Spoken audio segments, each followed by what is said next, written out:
জানেন কি আগে মাতাবাড়িতে দেওয়ালি মেলা হতো না? তাহলে আগে কি হতো? আপনারা কি জানেন ধন্যমাণিক্য কিভাবে কোথা থেকে মায়ের মূর্তিটি এনেছিলেন? আপনি কি জানেন মায়ের মন্দিরের ভেতরে আরেকটি ছোট্ট মূর্তি কোথা থেকে এসেছে? মায়ের মন্দিরের পেছনের ত্রিশূলটি কোথা থেকে এসেছিল? জানেন কি আপনারা কিভাবে কচ্ছপের মৃত্যুর সময় কল্যাণ সাগর থেকে উপরে এসে সমাধিস্থ হন তারা? এছাড়াও লুকিয়ে থাকা জানা ও অজানা অনেক তথ্য মাতার বাড়ির আজকে জানবো এই ইনফরমেটিভ ভিডিওটিতে।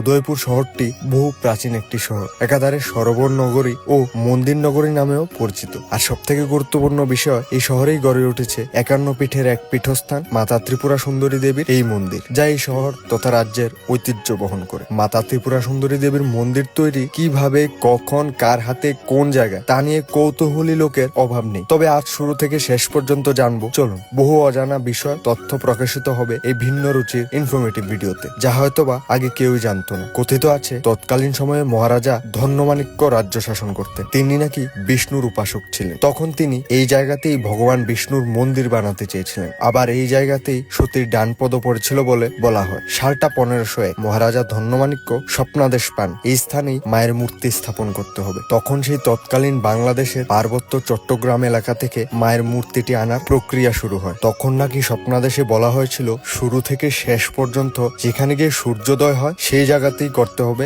মায়ের মূর্তি স্থাপন। আর সেই আদেশ মোতাবেক ক্রমান্বয়ে মানুষ দাঁড় করিয়ে একে অন্যের হাতে, অন্যে আরেকের হাতে পাশাপাশি স্থানান্তরের মাধ্যমে আনা হয় মায়ের মূর্তিটি। তখন স্বপ্নাদেশের মোতাবেক এই জায়গাতে এসেই সকালের সূর্যোদয় হয় এবং তারপর শত চেষ্টা করেও মায়ের মূর্তিটিকে কেউ 1 ইঞ্চিও নাড়াতে পারেনি। নিয়োগ করা হয় মায়ের পুরোহিত, যেখানে একজন ছিলেন বানেশ্বর, অপরজন শুক্রেশ্বর। এই দুই গোষ্ঠীর পুরোহিতরাই আজীবন মায়ের পুজো করবেন স্থির হয়। তখন থেকে এখন পর্যন্ত প্রত্যেক অমাবস্যা তিথিতে মায়ের নিশি পূজা অনুষ্ঠিত হয়। তৎকালীন সময়ে অমাবস্যা নিশিরাতে বিদ্যুতের ব্যবস্থা না থাকায় মশাল ধরিয়ে পূজা হতো এবং যারা মশালের দায়িত্বে ছিলেন তাদের বলা হতো জুলাই। এখনো সেই প্রথা অনুসারে প্রত্যেক অমাবস্যা নিশিরাতে মশাল ধরানো হয়। প্রত্যেক অমাবস্যা তিথিতে মহিষ বলির প্রথা রয়েছে, আর সেই মহিষের যোগান দেয় মহিষাংরা। তাদের মহিষাং বলা হয়। জেনে অবাক হবেন, তারা মুসলিম সম্প্রদায়, অর্থাৎ জাতি, ধর্ম, বর্ণ নির্বিশেষে সকলেই মায়ের সেবায় নিয়োজিত হয়। তবে গোটা দেশের মধ্যে এই ত্রিপুরা সুন্দরী মায়ের মন্দিরে একটা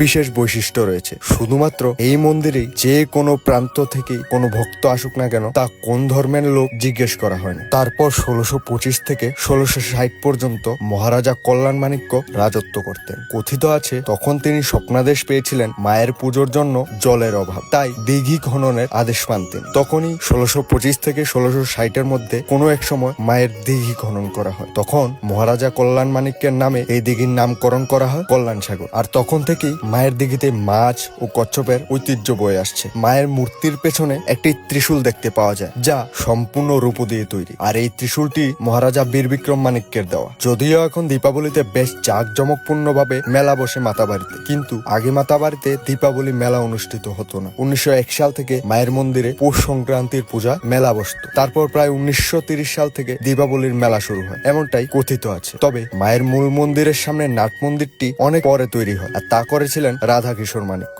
মন্দিরের ভেতরে মায়ের মূর্তির সাথে আরেকটি ছোট্ট মূর্তি দেখা যায়, যাকে আমরা ছোট্ট মা বলি। আর এই মূর্তিটি পাওয়া গিয়েছিল একটি জলাশয় থেকে। মায়ের মূর্তির উচ্চতা 1 মিটার 54 সেন্টিমিটার। মায়ের মূর্তিটি গোটা বিশ্বের সব থেকে দামি পাথর অর্থাৎ কোষ্টি পাথর দিয়ে তৈরি, যেখানে মায়ের মূল মন্দিরের উচ্চতা 72 ফুট আর ছোট মায়ের মূর্তিটি 48 সেন্টিমিটার। মায়ের মন্দিরটি টিলাভূমির মধ্যে গড়ে উঠেছে। এই টিলাভূমিটি কচ্ছপের আকৃতি, তাই একে কোরমাপিঠও বলা হয়। যদিও এখন প্রসাদ প্রকল্পের কাজে কোরমাপিঠ কেটে আরো উন্নত করা হচ্ছে মায়ের মন্দির। মাতাবাড়ির সব থেকে আকৃষ্টকর বিষয় হলো মায়ের ভোগের পেড়া, যা গোটা বিশ্ব বিখ্যাত। মায়ের ভোগের পেড়া দুধ এবং ক্ষীর দিয়ে তৈরি হয়। কথিত আছে মাতাবাড়ির পেড়ার স্বাদের মতো পৃথিবীর কোথাও এরকম পেড়া হয় না। আর কচ্ছপের মৃত্যু নিয়ে বহু কাহিনী, তা সবটাই অবাস্তব। আশা করি মায়ের মন্দির নিয়ে দেওয়া তথ্যগুলো আপনাদের ভালো লেগেছে। সবাই ভালো থাকবেন, সুস্থ থাকবেন। ত্রিপুরা সুন্দরী মা সকলের মঙ্গল করুক। জয় মা।